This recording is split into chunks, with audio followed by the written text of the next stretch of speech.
I now give the floor to His Excellency Mohammed Hassan, Minister for Foreign Affairs of Malaysia.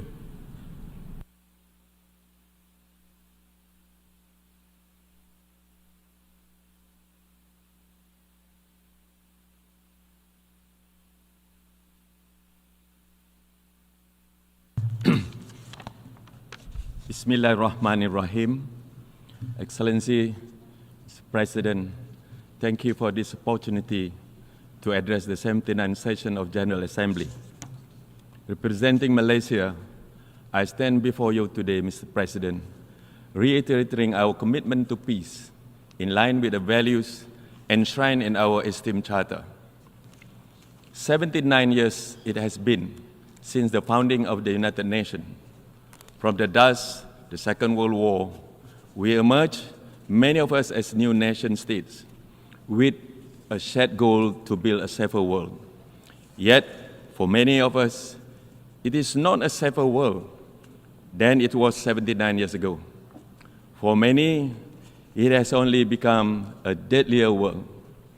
It has become a world in which war can be waged remotely and with impunity, a world in which a drone strike can fatally interrupt a lesson at school, a surgery in a hospital, or a convoy delivery humanitarian aid.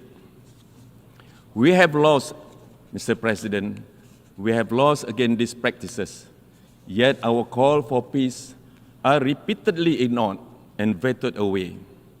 In other words, it is a world in which the mighty continue to silence the meek, with far greater weapon than before. Nowhere does this ring truer, of course, than in Gaza. We stand at a critical juncture in world history on the failure of global governance to address the genocide of Palestinians. And it has echoed across the world on the abysmal response by world leaders to end these horrendous crimes. Yet, there are also many of us who have pursued justice for the people of Gaza. For almost 1 year now, we have raised our voices in protest and sought to establish a ceasefire. Again and again, our voices have been shut down in the Security Council through the power of veto. It is clear the mechanisms of Security Council have been abused to enable mass atrocities. Our failure to establish a ceasefire is no longer justifiable. We have run out of excuses, Mr. President. It is time to address the problem. The veto should not be exercised at will. There must be an exception in cases of crimes against humanity and attacks of civilian infrastructure. We must commit ourselves towards reform United Nations. Justice begins with ending impunity and ensuring accountability. For this to be realized, the undemocratic veto must be limited or abolished altogether. The humiliating paralysis of Security Council must be corrected through the empowerment of this General Assembly, where the voices of the majority prevail. Understand this, our willingness to reform is a matter of life and death of countless innocent people. There are children dying between missile strike and between the words that we speak today. Mr. President, the theme of this General Assembly session is leaving no one behind. In the spirit of this effort, it fills us with hope to see the state of Palestine seated among us today. Malaysia lauds the 143 member states for their support in extending the UN's principle of equality among nations to the state of Palestine this year. And we strongly urge the remaining minority to join the majority. It is time to realize Palestine's right to statehood and full membership in this assembly. It is only through the elevation of dialogue and diplomacy that we can seek a long-lasting solution, not through collective punishment, not through man-made famine, and not through impunity and disregard for international law, Mr. President. Indeed, the elevation of dialogue and respect for international law have been compromised in this assembly for some time now. Israel has violated every international law there is, including the Genocide Convention, Geneva Convention, and human rights treaties. Just months ago, the world witnessed Israel's mockery and utter disrespect of the United Nations in this very hall with the insolent shredding of the United Nations Charter. Israel's actions with each passing day raise our doubt as to whether it actually believes in the UN system or values its membership in this organization. Its illegal occupation has entrenched a system of apartheid and discrimination against Palestinians. The Israeli regime has itself declared its intent to wipe out an entire population. This is, Mr. President, without question, a genocide. The United Nations must not remain idle. We must urgently utilize the existing processes founded by the General Assembly, along with mechanisms developed by Human Rights Council. Malaysia calls on the international community to reinstitute the United Nations Special Committee against Apartheid. Furthermore, Malaysia's demand that the Security Council invoke the powers under Chapter 7 of UN Charter and impose an immediate arms embargo against Israel. Therefore, Mr. President, our task is threefold. Number one, we must limit or abolish the veto. Number two, we must continue to empower the voices of the oppressed within this General Assembly. And thirdly, we must halt the flow of weapons to rogue states who have proven 100 times over their willingness to commit crimes against humanity. Although the powerful few may behave as though might is right, let there be no question that in the United Nations, the voice of majority will not go ignored. Indeed, we must empower smaller countries to meet the challenges of our time. The international landscape is in flux, Mr. President. Superpower rivalries, global economic uncertainties, climate change, unequal development, and the many misfortunes that come with it. Countries situated in Southeast Asia are no exempt from these worries. Yet, through the decades, we have not only endured, but overcome many of our shared hurdles together. We have achieved this together, the ASEAN way. Through ASEAN, we have propelled ourselves to get forward within the international architecture by bolstering peace, security, economy, and regional identity. Yet, the years ahead will profoundly test us. ASEAN resilience, ASEAN shared norms and identity, and ASEAN processes and mechanisms. Malaysia stands ready to assume the chairmanship of ASEAN in 2025, and we are fully cognizant of reasserting ASEAN in the driver's seat of the Asia-Pacific region. Our chairmanship will focus on the region's drive for future readiness. We will emphasize reinforcement of global aspirations, inclusive and people-driven policies, and future-oriented mechanisms. We will aim to fortify ASEAN centrality amid the emergence of multilateral pacts affecting the region. This is a key step to prevent the region from becoming entrapped in unnecessary geopolitical rivalry or possible escalation. Mr. President, ASEAN centrality must also involve managing the most critical issues of the South China Sea. This body of water, rich in resources and carrying the vital shipping line, has become a flashpoint of rising geopolitical tensions. Escalation of rhetoric is a dangerous path to follow. We must not allow the situation to become dominated by growing distrust. This benefits no one. It only further undermines security and destabilizes global trade.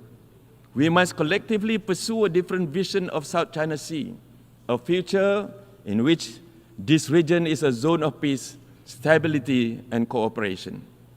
We must adopt a collaborative approach embedded in diplomacy and dialogue. Thus, I call upon all countries to abide by the UNCLOS in the conduct of maritime governance. We must prioritize peaceful coexistence. This is also one of the many reasons the member states must continue to work together with regards to Myanmar. We will push for stronger humanitarian assistance and adherence to the ASEAN 5-point consensus to seek solutions. We will do it as one. The diversity of our region, far from being an obstacle, is symbolic of our power to build bridges. It goes without saying, Mr. President, that our stewardship of ASEAN will therefore emphasize continuous dialogue with our partners, as well as the adaptability needed to engage with different challenges and stakeholders. Malaysia will strive to realize our common desire and collective will to live in a region of lasting peace, security and stability, sustained economic growth, social progress, and ultimately shared prosperity. Yes, shared prosperity, Mr. President. This is the ghost of geopolitics, Mr. President, often spoken but never seen.